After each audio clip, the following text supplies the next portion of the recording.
जोहार और राम राम संगवारी हो। मोर नाम है विजीत कुमार और आप मन देखत हो छत्तीसगढ़ के आप मन के अपन के प्रादेशिक समाचार के चैनल जेखर नाम है दैनिक छत्तीसगढ़। तो चला आज के 20 बड़ी खबर निकल और सामने आते छत्तीसगढ़ से ओला आप मतलब सीधे बताबो फटाफट। तो वहीं आज के जो ऐसे प्रमुख बड़ी खबर है जिनला आप मतलब जान लेना बेहद जरूरी है। तो सबसे पहली बड़ी खबर से शुरुआत करत थी, उसके बाद आप मतलब लगातार 20 बड़ी खबरें फटाफट न्यूज़ में बताबो। तो चला सबसे पहले आप मान ला जो महामारी के ताज़ा अपडेट है छत्तीसगढ़ में ओला बताबो। लेकिन ओखले पहले एक ठन छोट कर रिक्वेस्ट है आपसे कि अब आप मन हमारे चैनल अभी तक से सब्सक्राइब नहीं करे हुई तो चैनल तुरंत से सब्सक्राइब कर लिया और बेल आइकन दबा के ऑल नोटिफिकेशन तुरंत से ऑन कर लीजिए ताकि ऐसी न्यूज़ हम आप तक प्रतिदिन जो है वो पहुंचाते रहें। तो चलिए सबसे पहली बड़ी खबर में आपको बता दें कि दंतेवाड़ा में मिले 8 नए मरीज, तो वहीं कांकेर से भी सामने आए 2 संक्रमित और प्रदेश में आज कुल 13 मरीजों की पुष्टि हुई है, यानी कि बीते 24 घंटे में। जी आपको बता दें कि नक्सल प्रभावित जिले दंतेवाड़ा में भी 8 नए महामारी के मरीज मिले हैं। ये सब नए संक्रमित मरीज जो हैं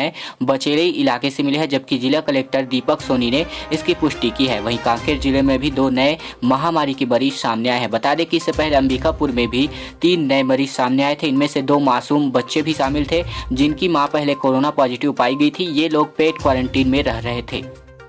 वही दोस्तों आपको बता दें कि इससे जो मिले जुले आंकड़े हैं वो आपको बता दें कि आज नए 13 पॉजिटिव मरीज मिलने से अब प्रदेश में एक्टिव मरीजों की संख्या 608 हो गई है, जबकि छत्तीसगढ़ में अब तक 2871 संक्रमित मरीज पाए जा चुके हैं और वहीं अब तक 13 लोगों की इससे मौत भी हो चुकी है। तो दोस्तों ये तो थी फिलहाल महामारी के ताज़ा अपडेट छत्तीसगढ़ में।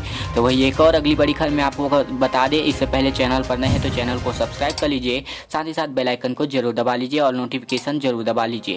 तो वहीं अगली बड़ी खबर मैं आपको बता रही कि आज से बढ़ जाएंगे, यानी कि बीते दिन से जो गैस सिलेंडर के दाम हैं वो बढ़ गए हैं। आपके शहर में कितनी होगी इसकी बढ़ोतरी आप जान सकते हैं आपका नया रेट। जी हाँ आपको बताया कि देश में गैस सिलेंडर की रेट जो समीक्षा के बाद नए रेट तय किए गए हैं, तो कई बार ये रेट घटते बढ़ते रहते हैं, तो कई बार यह स्थिर भी रहती है। लेकिन 1 जुलाई से यानी कि बीते दिन से गैस के रेट में बढ़ोतरी की गई है। तो वहीं गैस सिलेंडर के रेट इंडियन ऑयल कॉरपोरेशन यानी कि IOC तय करती है। तो वहीं इस महीने 14.2 किलो वाले गैस के रेट में बढ़ोतरी का फैसला फिलहाल लिया गया है। तो दोस्तों इसी के साथ एक और अगली बड़ी खबर में आपको बता दें कि छत्तीसगढ़ में 4.5 लाख प्रवासी क्वारंटीन को पूरा कर अपने घर लौटे। तो स्वास्थ्य मंत्री ने ट्वीट कर इसकी ऑफिशियल जानकारी दी है। जी आपको बताया कि छत्तीसगढ़ स्वास्थ्य मंत्री टी.एस. सिंहदेव ने राज्य में क्वारंटीन पूरा करने वाले लोगों के बारे में बताकर ट्वीट में यह जानकारी दी है। वहीं आपको बता दें कि हमारे लिए अत्यंत गर्व की बात है, उन्होंने इस ट्वीट में लिखा है, हमारे लिए अत्यंत गर्व की बात है कि हमारे द्वारा समय पर उठाए गए ठोस कदमों के कारण छत्तीसगढ़ में 4.5 लाख प्रवासी भाई बहनें अपने घर क्वारंटीन अवधि को पूरा कर लौट चुके हैं। तो ये फिलहाल इस ट्वीट के माध्यम से उन्होंने छत्तीसगढ़ के लोगों को एक जानकारी साझा की है। तो दोस्तों इसी के साथ अगली बड़ी खबर में आपको बता दें कि सरकार जो है बस ऑपरेटरों को जून तक टैक्स माफ़ किया है। तो इससे लेकर जो है 30% बसें चल सकती है। तो वहीं 4.5 लाख जैसा कि हम आपको क्वारंटीन पूरा कर घर लौट चुके हैं वो हम आपको बता चुके हैं। दोस्तों आपको बताया कि जिन वाहनों का परिचालन नहीं है उनको भी अग्रिम मासिक टैक्स में 2 महीने की छूट दी गई है, जिससे ये जो बसें हैं या फिर जो भी यात्री ढोने वाली सवारी गाड़ियां हैं वो फिलहाल चल सकती हैं छत्तीसगढ़ में। वहीं आपको बताया कि सरकार का दावा है कि बस संचालकों को इससे 5 करोड़ का लाभ मिलने वाला है, जबकि बस चलाने पर जो है बीते दिन फैसला भी हो चुका है। दोस्तों आपको बताया कि छत्तीसगढ़ सरकार ने बस ऑपरेटरों के जून तक का टैक्स माफ़ कर दिया गया है। इसके साथ ही जिन वाहनों का परिचालन नहीं किया जा रहा था उनको भी अग्रिम 2 माह के टैक्स में छूट दे दी गई है, जिससे उनको जो है बसें या फिर जो यात्री सवारी हैं वो चलाने में सहूलियत मिल सके। तो दोस्तों इसी के साथ अगली बड़ी खबर में आपको बता दें कि बेटियों की सुरक्षा के मामले में छत्तीसगढ़ सबसे आगे, जी हाँ सबसे आगे। तो वहीं शहरों में 958 और गांवों में 976 महिलाएं। जी हाँ हम आपको जो है प्रति 1000 आंकड़े पर जो अनुपात है वो हम आपको बता रहे हैं। जी हाँ कि छत्तीसगढ़ में जो बेटियों की सुरक्षा को लेकर किए जा रहे राज्य सरकार के प्रयासों का जो असर है वो दिख रहा है, क्योंकि आपको बता दें कि छत्तीसगढ़ में ये एक नया जो आंकड़ा है वो निकल कर सामने आया है। फिलहाल आपको बता दें कि 1000 पुरुषों की तुलना में 958 महिलाएँ हैं शहरों में। तो वहीं ग्रामीण क्षेत्रों में सर्वाधिक लिंग अनुपात यानी कि जो 1000 पुरुषों में 976 महिलाएँ हैं, जबकि राष्ट्रीय स्तर पर ग्रामीण क्षेत्रों में 1000 1000 पुरुषों की तुलना में सिर्फ 900 महिलाएं ही हैं, जबकि हाल ही में रजिस्ट्रार जनरल और जनगणना आयुक्त ने 2018 के आंकड़े जारी किए गए हैं। दोस्तों आपको बता दें कि ये जो आंकड़े हैं वो फिलहाल छत्तीसगढ़ में अच्छी खबर की ओर इशारा करते हैं। तो दोस्तों इसी के साथ एक और अगली बड़ी खबर आपको बता दें कि डिजिटल धोखाधड़ी, जैसा कि आप सभी को कुछ फ्रॉड कॉल आते होंगे आपके मोबाइल नंबर पर, तो 6 महीने में 411 लोगों ने 25 लाख की ऑनलाइन ठगी की, लेकिन तुरंत शिकायत की तो 16 लाख वापस भी मिले। जी हाँ, आपको बता दें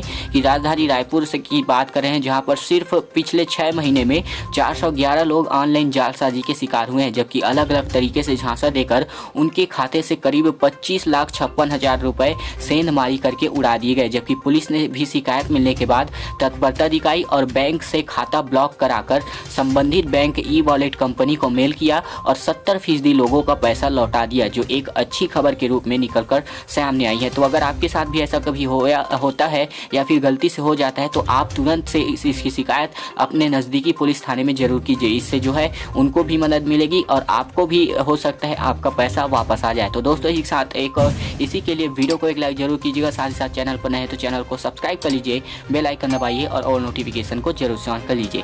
दोस्तों अगली बड़ी खबर में बढ़े, जहां आपको बता दें कि प्रदेश के 25 ब्लॉक जुड़े नेट भारत नेट से, तो वहीं क्लास लेनी हो या फिर इलाज सीधे नवा रायपुर से लाइव। जी हाँ, आपको बता दें कि 29 ब्लॉक की 900 पंचायतें सीधे सरकार से जुड़ी। जी हाँ, कोरोना काल में डिजिटलाइजेशन का दौर शुरू हो गया है, जबकि और इसी कड़ी में प्रदेश की राजधानी रायपुर तथा शासन की सुदूर गांवों तक सीधी पहुंच की कोशिश भी कामयाब रंग लाई है, क्योंकि केंद्र सरकार की भारत नेट योजना में प्रदेश के 29 ब्लॉक के करीब 900 ग्राम पंचायतें सीधे जुड़ गई है। अर्थात इन गांवों में इलाज की जरूरत हो या किसी विशेषज्ञ का लेक्चर या क्लास लाइव दिखानी हो और कोई भी मदद जो इंटरनेट के माध्यम से संभव हो, यह संभव किया जा सकेगा फिलहाल इस योजना के तहत। तो दोस्तों इसी साथ एक और अगली बड़ी खबर में आपको बता दें कि एटीएम जैसा होगा one nation one ration card, जबकि 10% ने नहीं कराया है आधार नंबर लिंक। जी हाँ, अगर आपने भी अभी तक नहीं कराया है तो जरूर करा लें। अब जो है इस योजना के माध्यम से आपको देश के किसी भी कोने में आप जहां कहीं भी रहे अपने नज़दीकी राशन दुकान से अपना राशन ले सकते हैं, या फिर आपके जो भी मनपसंद राशन दुकान है वहां से राशन ले सकते हैं। दोस्तों आपको बताया कि 1 अगस्त से योजना को शुरू करने की तैयारियां शुरू हो गई है, जबकि पुराने राशन कार्ड को भी किया जाएगा मान। लेकिन ऐसा हम आपको बता देना चाहते हैं कि केंद्र सरकार जो है one nation one ration card योजना जो है 1 अगस्त से शुरू करने की तैयारी में है। तो इसे लेकर खाद्य विभाग ने सक्रियता बढ़ा दी है, जबकि प्रारंभिक जानकारी के मुताबिक जो है 10% कार्डधारी राशन कार्डधारी ऐसे हैं जिन्होंने आधार कार्ड की जो नहीं जमा किया है और या फिर राशन कार्ड में नहीं जमा कराया है या फिर आधार नंबर गलत है। तो आप जो है यह जानकारियाँ जरूर से सुधरवा लें। तो दोस्तों ही साथ एक और वीडियो में चलने से पहले चैनल पर नए हैं तो चैनल को सब्सक्राइब कर लीजिए, साथ ही साथ बेल आइकन को दबाकर ऑल नोटिफिकेशन को जरूर से ऑन कर लीजिए, ताकि ऐसी न्यूज़ हम आप तक प्रतिदिन पहुंचाते रहे। दोस्तों आपको बता दें अगली बड़ी खबर में कि दंतेवाड़ा में 18 नक्सलियों का सिलेंडर, तो सड़कें काटने पुल तोड़ने से तंग आकर भाग निकले, अब प्रशासन के साथ मिलकर फिर से उसे बनाएंगे। जी हाँ, हम आपको बता दें कि 4 साल पहले नक्सली अपने साथ ले गए थे जबरदस्ती, जबकि सरेंडर करने वालों में 1-1 लाख रुपए के 4 इनामी भी थे। जबकि ऐसा पहली बार हुआ है कि जब कलेक्टर के सामने सरेंडर किया जा रहा है, जबकि सबको 10 हजार रुपए की प्रोत्साहन राशि दी गई है। जी हाँ, हम आपको बता दें कि छत्तीसगढ़ के दंतेवाड़ा में बुधवार को 18 नक्सलियों ने कलेक्टर के सामने सरेंडर किया, जबकि इनमें से एक महिला भी शामिल है। वहीं 1-1 लाख रुपए के 4 इनामी नक्सली भी शामिल है। यह लोग सड़कें काटने, पुल तोड़ने, विस्फोटक लगाने जैसे आदेशों और कामों के से तंग आ गए थे, तो इन्होंने अपने नक्सली दल को छोड़कर आत्मसमर्पण कर लिया है। तो ये एक अच्छी खबर फिर से छत्तीसगढ़ से निकलकर सामने आई है। तो इस खबर के लिए वीडियो को एक लाइक जरूर कीजिएगा।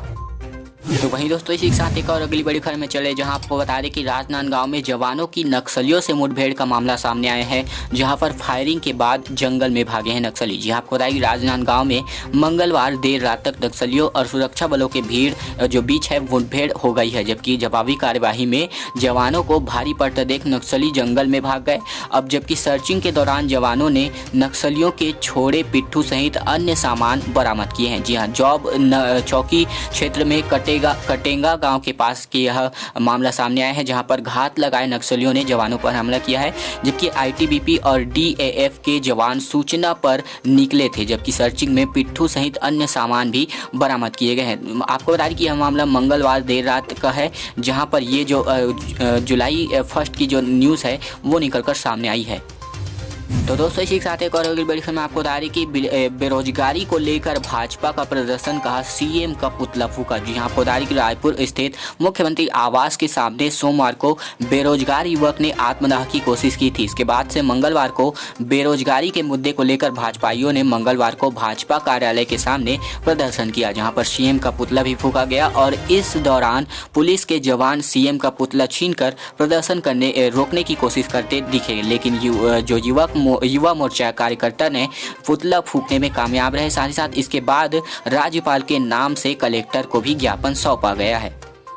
तो दोस्तों, इसी के साथ एक और अगली बड़ी खबर में आपको बता दें कि शहर में बारिश 1.5 गुना, भूजल 5 मीटर ऊपर यानी कि लबालब। तो ऐसे में अगर बस्तियों में पानी भरा तो उतरने में लगेंगे कई घंटे। जी हाँ, तालाब लबालब फुल और भूजल स्तर भी ज़्यादा हो चुका है, इसलिए नालियों से बरसाती पानी नहीं निकला तो बढ़ जाएगी मुसीबत। जी हाँ, हम आपको बता दें कि राजधानी के लिहाज से इस बार बारिश का मौसम पिछले 10 साल में हुई बारिश से बिल्कुल अलग रहेगा, जबकि पड़ताल में यह बात सामने आई है कि इस बार मानसून आने से पहले ही शहर का भूज स्तर लबालब था, जबकि भूजल विभाग के प्री मानसून सर्वे में यह बात सामने आई कि गर्मियों में जिन कुओं और बोरवेल का जल स्तर औसतन 80 मीटर नीचे चला जाता था, वह इस बार राजधानी में औसतन 30 मीटर ऊपर है, जबकि वैज्ञानिक मान रहे हैं कि यह भूजल के लबालब होने के संकेत हैं। यही नहीं, मानसून आने के बाद से अब तक औसत से 1.5 गुना ज़्यादा बारिश दर्ज की जा चुकी है।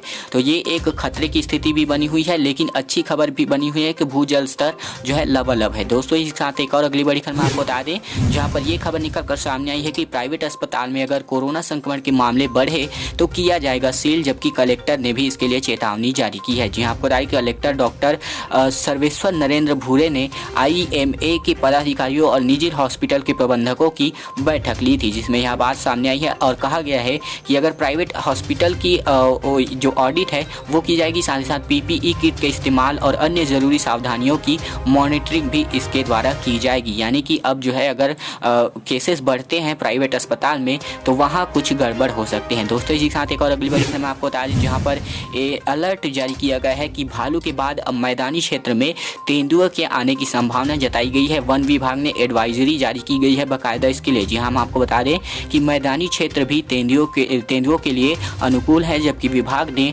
वनांचल के लोगों को इसके लिए अलर्ट जारी किया गया है। दोस्तों, आपको बता दें कवर्धा जिले से खबर आई है, जहाँ पर इस साल फरवरी से लेकर अब तक जिले में जंगली जानवर की मूवमेंट मैदानी क्षेत्र में बनती हुई पाई जा रही है, जबकि पंडरिया, बोरला व सहसपुर लोहारा ब्लॉक में भालू जो है और जंगली सुअर के हमले सामने आए हैं, जबकि अब इन क्षेत्रों में तेंदुओं की मूवमेंट भी लगातार दिखाई दे रही है और उसकी मॉनिटरिंग भी की जा रही है। इसके लिए यहाँ पर अलर्ट भी जारी किया गया है। दोस्तों, ही साथ एक और अगली बड़ी खबर आपको बताया कि काम के आधार पर लाल, पीले और हरे वर्ग में बटेंगे पटवारी। जी हाँ, कलेक्टर ने ये जो आदेश है वो दिखाया है, माफ़ कीजिएगा आदेश नहीं, ये एक निर्देश है जो कहा गया है, नया प्रयोग है। जी हाँ, हम आपको बता रहे कि राजस्व अफसरों को 3 माह में लंबित मामलों को निपटाने के निर्देश दिए गए हैं, यानी कि पटवारी को। तो वहीं राजस्व विभाग की जड़ पटवारी से आधे अधूरे संसाधनों के बीच समय से काम कराने के लिए उन्हें अब 3 वर्गों में बांटा जाएगा। ऐसा पटवारियों में समय से काम करने की स्पर्धा को बढ़ाने के लिए नया प्रयोग किया जा रहा है, जबकि कलेक्टर ने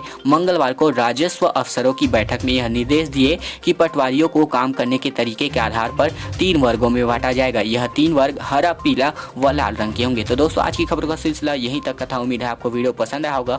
वीडियो पसंद आया तो वीडियो को लाइक कीजिए, साथ साथ चैनल पर नहीं तो चैनल को सब्सक्राइब कीजिए, उसके बाद बेल आइकन को दबाकर और नोटिफिकेशन को जरूर से ऑन कीजिए, ताकि ऐसे न्यूज़ आप तक प्रतिदिन डेली आप तक पहुँचाते रहें। दोस्तों, हमारा छोटा सा रिक्वेस्ट है, आप वीडियो को लाइक कीजिए, चैनल को सब्सक्राइब कीजिए और साथ ही साथ यह वीडियो हर एक छत्तीसगढ़ के वासियों तक जरूर शेयर कीजिए, ताकि उनको भी यह जानकारियाँ पसंद आए और उनको भी आप यह जानकारियाँ पहुंच सके। दोस्तों, हमारे पिछले कुछ कमेंट हैं जिन पर उन्होंने हमें बहुत बहुत धन्यवाद कहा है ऐसी जानकारियों तक उन तक पहुंचाने के लिए। तो उन तक हमारा बहुत सारा ढेर सारा प्यार, आप ऐसे ही हमारे वीडियो को प्यार देते रहिए। तब तक के लिए हम आपको लिए और भी ऐसे कंटेंट आपके लिए लेकर आते रहेंगे।